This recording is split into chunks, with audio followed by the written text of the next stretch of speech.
Middle east OR जो UAE रे हठात अनेक फ्लाइट कैंसल हो गला। यार कारण रे दुबई रे शताधिक भारतीय यात्री फसी रहीगले। फ्लाइट बंद होबारु होटेल रूम मिलवा भी बहुत कष्टकर हो पड़ा एवं जो रूम मिलूला सेगुड़ा को बहुत दामी हो गला।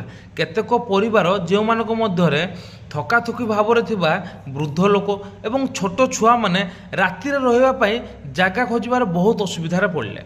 यही संकट मध्य धीरज जी राजस्थान एक व्यवसायी एवं 11 वर्ष धरी यूएई रे रोचंती से आग को आसी सहायता कले।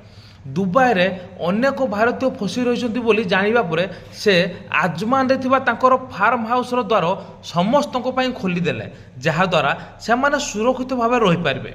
धीरज जानिथिले जे अनेक लोक मानक पाखरे तांको फार्म हाउस को पहुंचीबा पई जानवाहन नाही, सेथिपई से निजे व्यवस्था करी 11टा गाड़ी दुबई रो विभिन्न स्थान को पठाइले, जहा द्वारा फसी थिबा लोक माने सेठारु आसी फार्म हाउस को पहुंची पारिबे।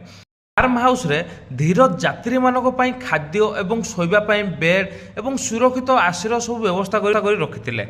आ लेखा जाइथिबा समय रे प्राय 200 भारतीय सेठा रहउथिले एवं परिस्थिति खराब हैला 300 लोक पर्यंत रहिबा पई प्रस्तुति होउथिला।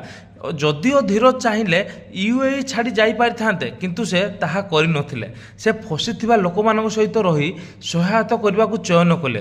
तांकर एही काम मानवता और सहयोगर एक सुंदर उदाहरण।